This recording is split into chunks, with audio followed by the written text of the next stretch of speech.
¿El oro como estrategia de inversión es rentable? ¿Cuándo sí y cuándo no considerar el oro? Hoy vamos a hablar de este importante metal. El video de hoy tiene mucha historia, muchos datos, mucha investigación, pero sobre todo muchos fundamentos financieros para que entiendas a profundidad cómo funciona este metal. Te soy bien sincero, hice este video de hoy más detallado de lo normal porque he leído comentarios muy diversos. Unos demasiado optimistas, que si el oro es la mejor inversión, que el oro siempre sube, que es la más segura, que siempre debemos de tener oro en casa en caso de una crisis económica. Y otros muy intensos, que si seguimos respaldando las monedas y los billetes con oro, que deberíamos de regresar a la época del patrón oro, que las grandes potencias y gobiernos están acumulando grandes cantidades de oro. Y algunos son verdad, otros son mitos, otros son verdades a medias. Entonces, por fin, ¿cómo funciona el oro? Para empezar, te quiero compartir unos datos muy interesantes del Consejo Mundial del Oro. Desde 1970, la producción de este metal se ha triplicado y son muchos los sectores que participan usando el oro. Claro, está el sector joyería, que es alrededor del 50%, pero también otros sectores de tecnología, medicina, nanotecnología e ingenierías. Y claro, también los inversionistas. El proceso de producción y extracción es complicado y hay más demanda que producción. ¿Y qué pasa cuando hay mucha gente que quiere comprar algo que es escaso? El precio sube. En cuanto a la pregunta si los bancos centrales están acumulando oro, la respuesta es sí, ya lo veremos más a detalle, pero hay una tendencia importante, marcada por la crisis del 2009. Antes de la crisis, realmente los bancos centrales se estaban deshaciendo de importantes cantidades de oro. Habían vendido en casi 20 años 7.800 toneladas. Después de la crisis vemos una tendencia diferente, donde al contrario están comprando grandes toneladas de oro, 3.200 aproximadamente en varios años. China es el principal productor de oro del mundo, con 14%, y te voy a enseñar ahora unos datos bien interesantes. ¿Cuánto oro hay en el mundo? Un dato curioso es que si juntáramos todo el oro del mundo que ya se extrajo, podríamos formar un cubo con dimensiones de 21 metros por lado. Tampoco parecería tanto.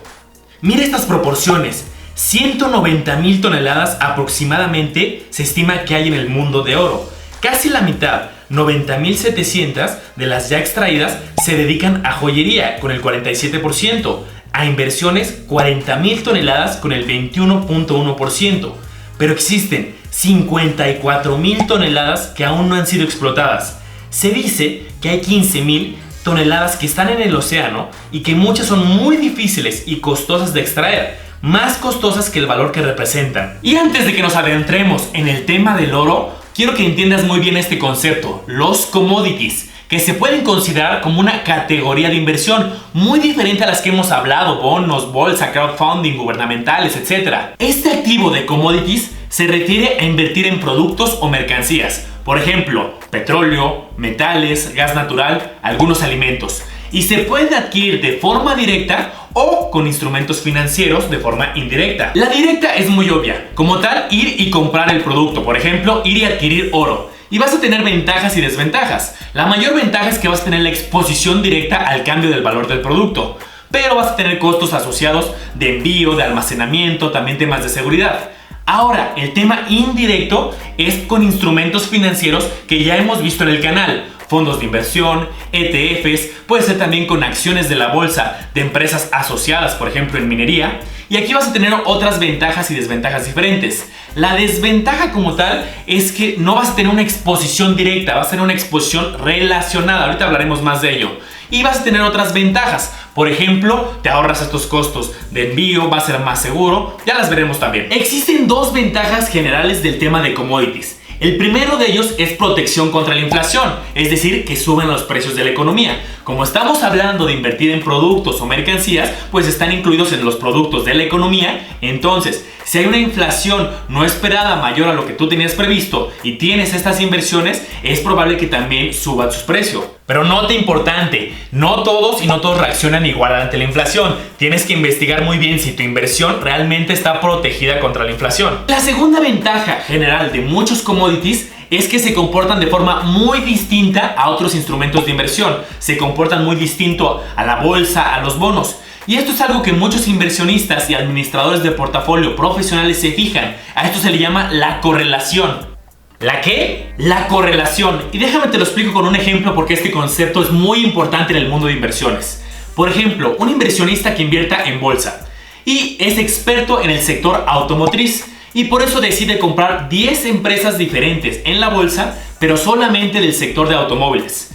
Aquí, si bien cada empresa se va a comportar de forma diferente, pero ¿qué pasaría si hay una crisis, por ejemplo, específicamente del sector automotriz? Pues a las 10 empresas les va a ir mal. Esto quiere decir una correlación positiva, que todas sus inversiones se mueven en la misma manera, hacia arriba o hacia abajo en lo general. Entonces, los inversionistas y administradores de portafolio más sofisticados buscan tener una correlación negativa. ¿Qué quiere decir esto? Que no todas las inversiones se comporten del mismo modo. Puedes invertir en diferentes países, diferentes industrias, diferentes instrumentos, y en este caso el oro y muchos commodities se comportan de forma diferente, y entonces esto te da una correlación negativa. ¿Y eso para qué te sirve? Pues justo eso, no tener riesgos de concentración y tener un portafolio diversificado. Ahora, una parte bien importante de este video es que revisemos la historia del oro. ¿Por qué? Para que veamos si es mito o realidad que el oro siempre sube y en qué momentos de la historia lo ha hecho, y así podamos tomar mejores decisiones. Primero, hay evidencia que el oro ya se almacenaba desde la época en que el hombre vivía en las cuevas. 3000 antes de nuestra era en Egipto ya se usaba como joyería, y 560 antes de nuestra era ya se usaba inclusive como moneda, y desde ese momento alguien ya había estipulado que el oro valía más que la plata, 2.5 veces más en ese momento. Desde 1972 se creó algo llamado el estándar o el patrón oro, que lo que quiere decir es que los países, para poder imprimir dinero, tenían que tener una reserva en oro o en plata que respaldara la cantidad equivalente al dinero que se había impreso. Esta lógica se había realizado para que los países no pudieran imprimir demasiado dinero y estuviera controlado por una cantidad respaldada. Porque acuérdate, cuando un país imprime demasiado dinero y se sale de control, puede causar problemas económicos, como una muy alta inflación. Y bien, ese modelo funcionó por varios años. Si lo tenemos a nuestra era, tiene varias desventajas. Primero, no todos los países son ricos en este metal y tienen los mismos niveles de producción. Segundo, no puedes usar el mismo bien o el mismo metal para tecnología, ingeniería, medicina y también como respaldo financiero. Y tercero, conforme las economías y la población iban creciendo, se iba a quedar corta la producción y cantidad de oro, por lo cual no era tan viable. De hecho, en 1934 se prohibió a los ciudadanos, al menos en Estados Unidos, que comercializaran y almacenaran oro. Si tenían oro, debían de ir y cambiarlo por billetes y monedas con el gobierno, porque fue una facultad que se le dio exclusivamente al gobierno. Te decía, no era viable que fuera respaldo monetario y joyería y otras cosas.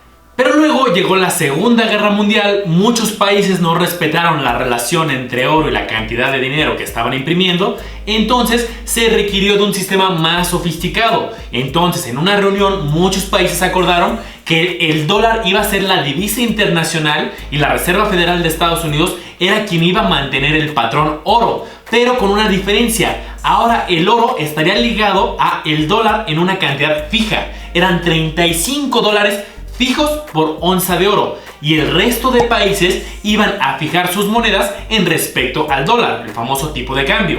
¿Y me vas a decir de qué sirve esta clase de historia que estamos viendo? De mucho, porque durante muchos años y décadas el oro estuvo en un valor fijo de 35 dólares por onza, y entonces no era un activo de inversión como lo vemos hoy, de comprarlo para esperar que se aprecie de valor. Y no fue hasta 1970 que, con los conflictos de Vietnam, Estados Unidos decidió no mantener esta relación y este patrón oro. Y algo importante aclarar, hoy ningún país del mundo sigue el patrón oro. Ya hemos visto en otros videos del canal que los bancos centrales pueden imprimir, retirar, hacer estrategias como cambios en las tasas para controlar el dinero de la economía del país, y nada tiene hoy que ver con oro. Pero eso no quiere decir que los bancos centrales no tengan importantes cantidades de oro. Aquí te voy a dejar, por ejemplo, información publicada por la Reserva Federal de Estados Unidos con importantes cantidades que tiene almacenadas de oro. Ya llegamos a la parte de la historia importante que te interesaba. En los 70s empieza la fluctuación del oro, y en 1972 ya había pasado de 35 a 38. En los 80s ya había alcanzado el valor de 850 dólares por onza. Imagínate haber invertido en 35 cuando estaba fijo y luego 850 en poco más de una década. Estamos hablando de un crecimiento de más del 2300%. Pero esa es una situación atípica que no va a suceder porque fue de un punto fijo a empezar su fluctuación. Vámonos a épocas más recientes. 1999 había bajado el valor a $200 250. Imagínate haber invertido en los 80s en 850 y luego 70% menos de su valor. Y esto también se había dado porque los bancos centrales había muchos rumores y tendencias que estaban disminuyendo sus reservas. ¿Pero qué crees? Los bancos centrales aclararon que solamente se iban a deshacer del 15% de sus reservas. Entonces en pocos meses pasó de 250 a 338. Años más tarde, 2003, conflictos entre Estados Unidos e Irak hacen una presión que el oro suba hasta 400. Y uno va a decir, ¿por qué no invertí en esos años? Claro, son temas difíciles de predecir. Para no hacerte el cuento largo, continuó la tendencia hacia arriba. 2005 llegó a los 500, 2006 a los 730. Aunque claro, no te olvides que en los 80s llegó a estar en 800. ¿Pero qué crees? Después de haber alcanzado un máximo en mayo del 2006 de 730, un mes después pierde el 25% de su valor. Tampoco era un activo demasiado estable como pensábamos. Años más tarde llega la crisis del 2008-2009 y el oro empieza a subir. 800, 900, 1000, 1100, 1200... Y ya te puedes empezar a dar cuenta que cuando hay situaciones de conflicto en el mundo, el precio del oro tiene una tendencia a subir importante. Y aquí me quiero detener un poco. ¿Te acuerdas al principio que hablábamos de la correlación negativa entre el oro y otros activos? Pues fíjate cómo evolucionó la bolsa durante el 2008. Un año muy complicado con menos 38%. Y el oro, al contrario, lo estaba haciendo espectacular. Entonces, esto es lo que te comentaba, los inversionistas pueden diversificarse entre varios activos. Llegamos al punto crítico del video, en mi opinión. Vamos a comparar el desempeño del oro contra la bolsa para ver históricamente cuál hubiera convenido. En términos de la bolsa vamos a usar el Standard & Poor's 500, que es un indicador de la bolsa de Estados Unidos usando 500 empresas muy importantes de este país. Y también vamos a comparar el oro, pero en periodos importantes de tiempo. No quiero que compares solamente, por ejemplo, en el 2008. Debemos como inversionistas empezar a pensar en horizontes largos. Vamos a comparar 3 años, 5 años, 10 años, 40 años, ¿qué hubiera pasado? Y para tener un ejercicio valioso y más realista voy a considerar dos efectos. El primero, si inviertes en la bolsa, recuerda que muchas acciones pagan dividendos. Entonces voy a considerar que los dividendos que se hayan pagado se reinvierten. Y segundo, para hacerlo más realista todavía, está el tema de la inflación. No es lo mismo decir que una inversión se apreció en su valor en 10 años un 30%, pero acuérdate que las cosas suben de precio. Entonces, para tener un ejercicio más realista, hay que restar de los rendimientos el efecto inflacionario. Primero, vamos a ver los rendimientos históricos de la bolsa en estos diferentes periodos de tiempo. De 3, 5, 10 y casi 40 años. Te voy a dar dos columnas. El primer dato es el punto inicial contra el punto final de ese periodo, cuánto se ha apreciado el valor si hubiéramos invertido. Y claro, van a ser porcentajes muy importantes.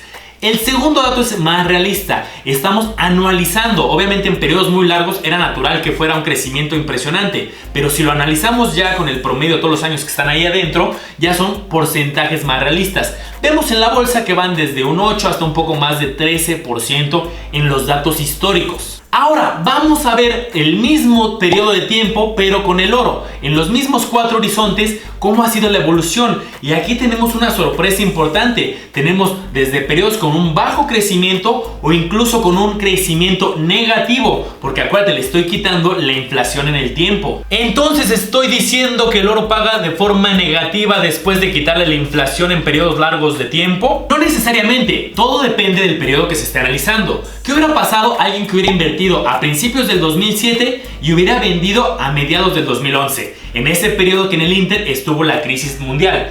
Hubiera pasado lo siguiente: en la bolsa anualmente hubiera tenido un desempeño muy malo de menos 2.5% aproximado, y en cambio en oro hubiera tenido un rendimiento muy bueno alrededor del 20% anualizado. Entonces empecemos a hablar de ciertas ventajas del oro. Primero, ya vimos que es un activo de refugio ante situaciones complicadas. Y claro, un inversor profesional no quiere que todo su portafolio, el 100%, esté concentrado en un activo de refugio. He visto como inversores profesionales suelen optar por un 3, 5, hasta un 10% de su portafolio en este tipo de activos alternativos. Ojo, no el 10%, el 5%, todo en oro. Más ventajas. El oro lo puedes vender en México, en China y en cualquier parte del mundo. Tiene cierto prestigio y reconocimiento del valor del oro. También está la parte inflacionaria. Ya hablamos de que hay una protección ante el aumento de precios por también ser un producto y mercancía. Otro factor a considerar es la estabilidad. Ya vimos históricamente que sí puede haber bandazos hacia arriba y hacia abajo, dependiendo de ciertos eventos económicos, pero en el día a día puede ser un poco más estable comparado con otros activos como la bolsa. Pero tiene ciertas desventajas, sobre todo cuando lo tienes físico, ya sea en monedas o joyería, por ejemplo. Por ejemplo, los diferentes precios.